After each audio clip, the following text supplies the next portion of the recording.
Hello guys, আজকে তোমাদের জন্য নতুন একটি টিউটোরিয়াল নিয়ে হাজির হলাম শিলাটির চ্যানেল থেকে। আমরা বিভিন্ন অ্যাপের মাধ্যমে বিভিন্নভাবে ভিডিও এডিটিং করে থাকি। আমাদের ভিডিও যত বেশি এডিটিং ভালো হবে, দর্শক তত বেশি আকর্ষিত হবে, এতে আমাদের ভিউজও তত বেশি বাড়বে। কিন্তু কথা হচ্ছে, আমরা যতই সুন্দর করে ভিডিও এডিটিং করে থাকি না কেন, যদি ওয়াটারমার্ক থাকে তাহলে কিন্তু আমাদের ভিডিও কোয়ালিটি পুরো নষ্ট হয়ে যায়। তাই আজকে ভিডিও দেখাবো তোমাদের এক ক্লিকে কীভাবে ক্যাপকাটের ওয়াটারমার্ক রিমুভ করবে। আশা করছি তোমাদের কাছে ভিডিওটা ভালো লাগবে।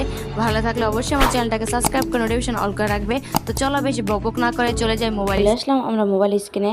এখন তোমার মোবাইল স্ক্রিনটা খুব ভালোভাবে লক্ষ্য করবে, তাহলে কিন্তু তোমরা এক ভিডিওতেই খুব সহজে ক্যাপকাটের যে লোগোটা আছে রিমুভ করতে পারবে। তো প্রথমে চলে যাওয়া আমরা ক্যাপকাটে অ্যাপসের ভেতরে, তারপর এখান থেকে নিউ প্রজেক্টে প্রেস করব। তারপর যে কোনো আমরা একটা ভিডিও নিয়ে নিই আগে।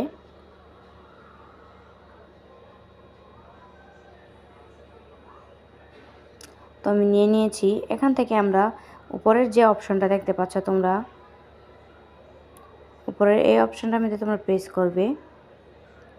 এই অপশনের মধ্যে প্রেস করবে। তারপর তোমার ভালো করে লক্ষ্য করে দেখো, এখানে অনেকগুলো অপশন কিন্তু শো করছে। এখান থেকে তোমরা যে ওয়াটারমার্কের যে অপশনটা রয়েছে, ওয়াটারমার্ক অপশনে রয়েছে ক্যাপকাট, মানে কি ওয়াটারমার্কে তোমার ক্যাপকাট অপশনটা আসবে। তার জন্য তোমাকে এই ওয়াটারমার্কে প্রেস করতে হবে।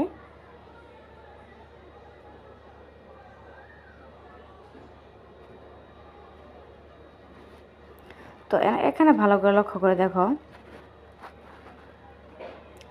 এখান থেকে ভালো করে লক্ষ্য করে দেখো, এই যে উপরের দিকে তোমরা খুব ভালো করে লক্ষ্য করে দেখতে পারবে, এখানে ওয়াটারমার্ক কিন্তু ক্যাপকাট দেখা যাচ্ছে।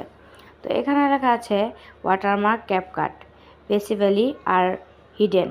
তো হিডেন মানে কি, হিডেনে যদি আমি প্রেস করি, তুমি ভালো করে এখানে ক্যাপকাটটা কিন্তু লক্ষ্য করতে পারছো, কিন্তু হিডেনে যদি আমি প্রেস করি তাহলে কিন্তু ক্যাপকাটটা দেখতে পাবে না। হিডেনে প্রেস করলে একটু সময় লাগবে। তো এই যে দেখো ক্যাপকাটটা কিন্তু চলে গেছে। তাহলে মানে কি, তুমি যদি হিডেল করে রাখো তাহলে কিন্তু এই ক্যাপকাটটা রিমুভ হয়ে যাবে, ওয়াটারমার্কটা থাকবে না। তো এটা সবসময় প্রতিটা ভিডিওতে চেক করবে যে এটা হিডেলে আছে কি না। হিডেনে থাকলে তাহলে তোমার কিন্তু ক্যাপকাটটা রিমুভ হয়ে যাবে। তো তারপর থেকে তোমরা প্রতিটা ভিডিওতে এভাবে চেক করবে, তাহলে তোমাদের ওয়াটারমার্কটা রিমুভ হয়ে থাকবে। তো বন্ধুরা, ভিডিওটা ভালো লেগে থাকলে অবশ্যই এটা লাইক কমেন্ট করে দিও। আর যদি ভালো লাগে তাহলে অবশ্যই এটা সুন্দর একটা কমেন্ট করো। তোমাদের একটা সুন্দর কমেন্ট আমাকে অনুপ্রাণিত জায়গায় নতুন নতুন ভিডিও তৈরি করার জন্য। ধন্যবাদ বন্ধুরা ভিডিওটা দেখার জন্য।